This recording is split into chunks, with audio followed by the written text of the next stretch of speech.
पहले तो मैं जो समर संघ के जो 10 गोल्डन विनय है उसके बारे में संक्षिप्त में बताऊंगा नाम उसके। पहला नियम है केवल समण। दूसरा है चंदा कभी नहीं। तीसरा है जाति का अभ्यास कभी नहीं। चौथा है केवल संघवाद। पांचवा है पद प्रतिष्ठा मंच माला कभी नहीं। छठा है पंजीकरण कभी नहीं। सातवां संघादेश सबसे ऊपर। आठवां है संघ राजनीति में कभी नहीं जाएगा। नौवां है संघ घातक की वापसी कभी नहीं होगी। और 10वां है उपरोक्त 9 विनय संघ का आधार है। ये ना कभी बदले जाएंगे और ना ये खत्म किए जाएंगे और कभी ना अमान्य किए जाएंगे। तो आज जो है केवल संघवाद जो अपना समर संघ का जो चौथा रूल है उस पे जो है मैं एक कविता के साथ में शुरुआत करूंगा। संघवाद एकता की भावना है, मिलकर चलने की पावना है। समान विचारधारा में जुड़कर एक शक्तिशाली संघ बनकर। संघवाद सामूहिक शक्ति है, एकता में ही शक्ति है। मिलकर रहने की ताकत है, संघवाद में ही सुरक्षा है। संघवाद एक दिशा में बढ़ना है, एक साथ मिलकर आगे बढ़ना है। समान लक्ष्य को प्राप्त करना है और संघवाद में ही सफलता है। समर संघ ये समणों का संघ है। जैसा कि नाम से ही अर्थ से पता चलता है, यह समण लोगों का संघ है। पुराने समय के संघ ही होता था केवल। हम संग संग रहते थे और संघ की विशेषताएं हजार बार बताई जाती हैं। जब संघ बिखरा तो संघ के हजारों टुकड़े हुए, जिनका नाम जात भेद, वर्ण भेद, रंग भेद, नस्ल भेद, भाषा भेद, संस्कृति भेद, आर्थिक भेद, कम भेद, व्यापार भेद आदि आदि रहा। संघवाद बिखरा तो संगठनवाद, परिवारवाद, क्षेत्रवाद, पूंजीवाद, धर्मवाद के चुंगल में फंस गया और लोगों ने 29 लाख संगठन बना दिए। 6,743 जातियां और 3 वर्ण बना दिए। अलग भाषा, अलग क्षेत्र में लोग बट गए। संघ क्या बिखरा, लोगों ने हजारों प्रकार के धर्म बना लिए। हजारों संत आए इकट्ठा करने को, पर उन लोगों ने संतों के नाम से ही लोग अलग अलग संतों के मठों में बांध लिए। लोगों ने अपने आप को रंग, पैसा, नस्ल, भाषा, काम, व्यापार, संस्कृति, धर्म के नाम पर एक दूसरे से तोड़ लिया। आज हर परिवार अलग अलग पड़ा है और चंद लोग इसका फायदा उठा रहे हैं। ध्यान से देखने से पता चलता है कि संगठन 29 लाख हैं जो खुद 29 लाख टुकड़ों में टूटे पड़े हैं। वे समाज को कभी नहीं जोड़ सकते। धर्म, मजहब हजारों प्रकार के हैं, जब ये खुद अलग अलग हैं तो समाज को कभी जोड़ नहीं सकते। 6,743 जातियां हैं, जब ये जातियां ही एक दूसरे के दुश्मन बनी हैं तो इनमें दोस्ती होने की संभावना दूर की बात है। क्षेत्र क्षेत्र एक दूसरे को नफरत करते हैं। भाषा एक के नाम पर झगड़ा होता है। सभी संगठन इसका फायदा उठाकर चंदा वसूलते हैं और आपस में इकट्ठा नहीं होते। फिर कुछ लोग कामयाब हैं दुनिया में, अगर उनकी कामयाबी का कारण खोजा जाए तो इसका कारण संघवाद होता है। ये लोग जिन्होंने पुरातन संघ, बुद्ध के भिक्षु संघ, बुद्ध के विनय पिटक से जानकारी ली और फिर अपना संघ बनाया, उस पर अडिग रहे, उस पर चले और आज हर चीज के मालिक हैं।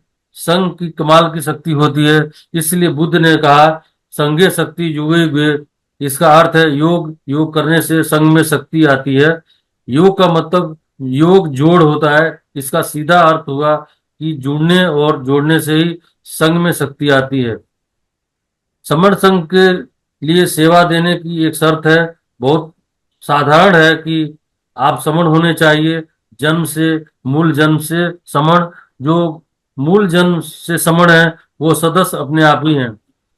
यदि आप समण हैं और बाद में आपने किसी समण संघ की विचारधारा और अपने नाम लिखवा लिया है या अपने नाम किसी धर्म, मजहब, भाषा, क्षेत्र में लिखवा लिया है, तब भी आप समर संघ के सदस्य रहेंगे।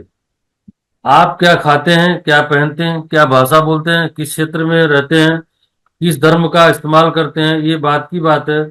सर्वधर्म आप जन्म से समण होने चाहिए। इसलिए समर संघ सबसे बड़ा घर है समणों का।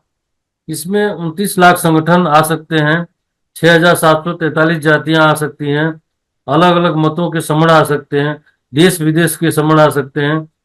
संघवाद ने ही पहले हमारे बच्चों को बचाया, संघवाद ने ही फिर बचाएगा।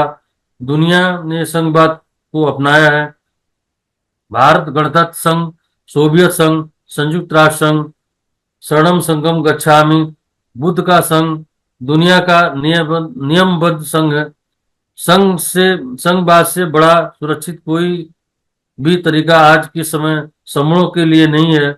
हम सभी पुराने जन्मजात समर संघी हैं। हमारी पहचान एक समर संघी रही है। दुनिया ने हमसे ही संघ के नियम सीखे हैं। समर संघ दुनिया का प्रथम नियमबद्ध संघ है। संघवाद समर लोगों की मूल जन्मजात विचारधारा है। संगठनवाद विदेशी विचारधारा है।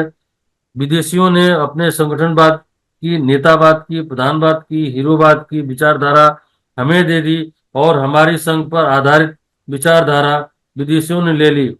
आज के समय यूरोपियन यूनियन संघ संघ के नियम पर आधारित है और कामयाब है। सोवियत संघ जब था उसकी तोती बोलती थी। सोवियत संघ जब टूट गया तो रूस संकट में आ गया। भारत के अंदर अल्पसंख्यक लोग अपना कामयाब हो गए। बहुसंख्यक लोग 29 लाख संगठन बनाकर तबाह हो गए।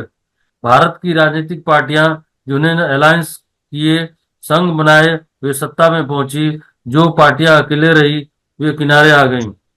दुनिया जिन लोगों ने संघवाद का नियम अपनाया उनके सभी दुख दर्द खत्म हो गए, और जिन लोगों ने संगठनवाद, परिवारवाद, राजावाद अपनाया उनके दुख बढ़ गए।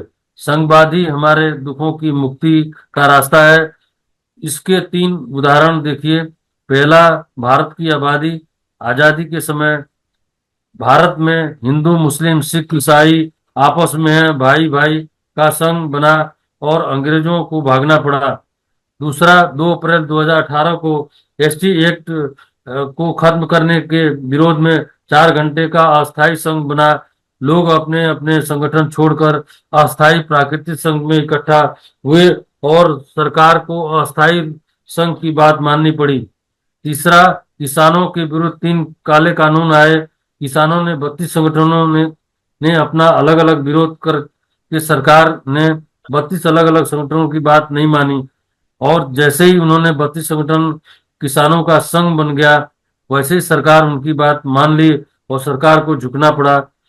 जो सरकार कभी बोलती थी कि ये तो किसी भी हालत में ये काला जो 3 कानून है कभी नहीं हम वापस लेंगे, ये लागू होके रहेगा, लेकिन संघ में शक्ति आई, ताकत आई और उसके सामने संघ को सरकार को झुकना पड़ा। इससे यह सिद्ध होता है कि संगठन सरकार से अपनी बात नहीं मनवा सकते और संघ की बात सरकार संघ के बाहर जाकर मानती है। तो मेरी बात तक वहीं पूरी हुई, और अगर मेरे बात में कोई त्रुटि हुई तो मैं संघ से क्षमा करता हूँ। संगम नामी संगम नामी संगम नामी।